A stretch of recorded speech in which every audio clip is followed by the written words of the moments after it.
El no pronunciar adecuadamente las palabras, los sonidos, a veces puede generar muchos problemas, más de los que creemos, sobre todo entre los pequeños, pero en general en toda la etapa de la vida.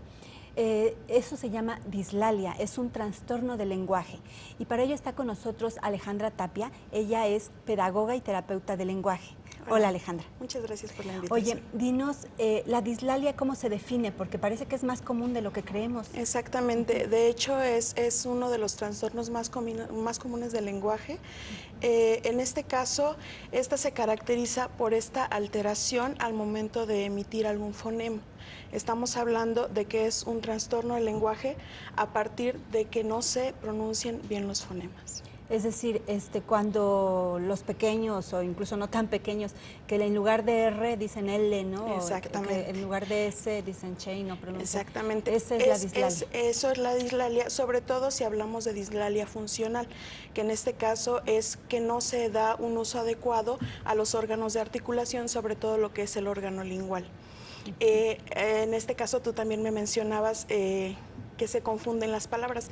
Generalmente se tiende ya sea a omitir el fonema, a sustituir por otro, que en este caso muy bien ejemplificabas la L por la R, a sustituirlo, como te mencionaba, a omitirlo, a distorsionarlo, es decir, a emitir el fonema, pero no llegar a la emisión adecuada, y posteriormente también a adherir a algún otro fonema.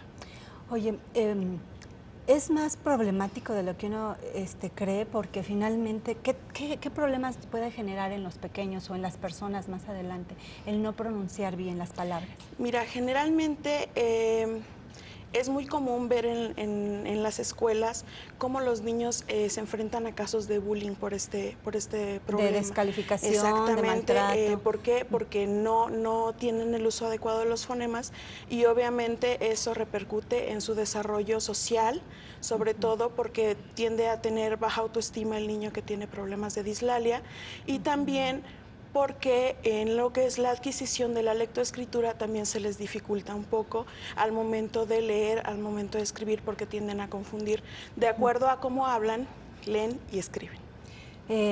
Por eso existe la terapia del lenguaje. Exactamente. Es algo relativamente nuevo el que se recurra, al que existan terapeutas especializados en pronunciar bien las palabras. Sí. ¿Sí llegan a resolverlo? Es decir, que uno lo llegue a detectar en nuestros pequeños como papás, como maestros, y que vayan al terapeuta del lenguaje. Digo, es recomendable, pero que, digamos, al darnos algunos tips o señales de cuando se detecta que dices, no, sí es necesario llevarlo a terapia.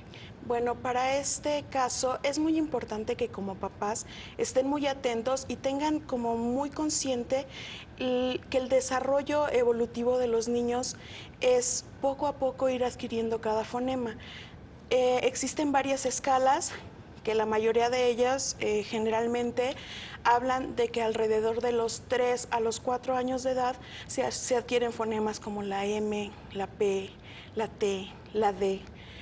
Y posteriormente, ya en edades de 4 a 5 años, se adquiere la S, la L, la combinación de la L con otras consonantes, que aquí estaríamos hablando de los sinfones, y posteriormente, al último, de 5 a 6 años de edad, se adquiere el fonema R y el fonema R, que serían los últimos fonemas que se adquieren debido, obviamente, a que el niño alcanza su nivel máximo de maduración. De maduración en sus órganos de la boca, la lengua y todo. Y que luego es necesario para aprender a leer y escribir, ¿verdad? Muy importante. Ajá. Es decir, que si no llegan a pronunciar bien en cierta edad cuando están aprendiendo a leer y escribir, ¿les dificulta ese proceso? Puede ser una causante, obviamente no es generalizable, pero sí puede ser una causante. De retrasar su proceso de lectoescritura. De alterar su proceso de lectoescritura. ¿Y qué tipo de terapia ustedes llevan? O sea, ¿cómo se puede resolver ese tipo de cosas? Mira, en mi caso, por ejemplo, lo que yo trabajo es en 3 fases. Trabajo lo que es el área de estimulación de los órganos de articulación, sobre todo el órgano lingual, el órgano labial, ejercicios de respiración, de soplo, se trabajan también en algunos masajes. ¿Para qué? Para dar, en la boca. exactamente, para dar mayor habilidad a lo que son los órganos de articulación. Posteriormente se trabaja la fase de moldeamiento, que estaríamos hablando de cómo enseñar a los niños a moldear sus órganos para emitir el fonema. Por ejemplo, la R, la S, tiene su forma de para poder emitirlo. Digamos, se termina haciendo como una terapia de rehabilitación. De estimulación más que nada. Ajá. Y siempre se resuelve, digamos, no hay casos en los que de plano con toda y la terapia es difícil que los niños o que un pequeño o más mayor ya jovencito termine de pronunciar bien los sonidos. Mira, es que depende también la clasificación de la dislalia de la que se esté hablando. En este caso hay veces que se habla de dislalia orgánica, que sería esta cuestión de presentar paladar hendido, problemas de labio leporino. Ahí sí sería un poquito más difícil, obviamente, el lograr que se supere este problema. No obstante, lo que se llama dislalia funcional, que es lo que te mencionaba al principio, sí generalmente se suele resolver, sobre todo si hay compromiso por parte de la escuela y por parte de los padres. Es muy importante. Que se lo tomen en serio. Exactamente, que trabajen en casa constantemente y que sigan obviamente las indicaciones de su terapeuta. Ya sabemos, hay que tomarlo en serio, cualquier alteración del lenguaje, y hay especialistas para tratarlos. Gracias, Alejandra. Alejandra Tapia es pedagoga y terapeuta del lenguaje y está en el Centro de Atención Psicológica Integral. Está su página web, ahí en la pantalla la están viendo.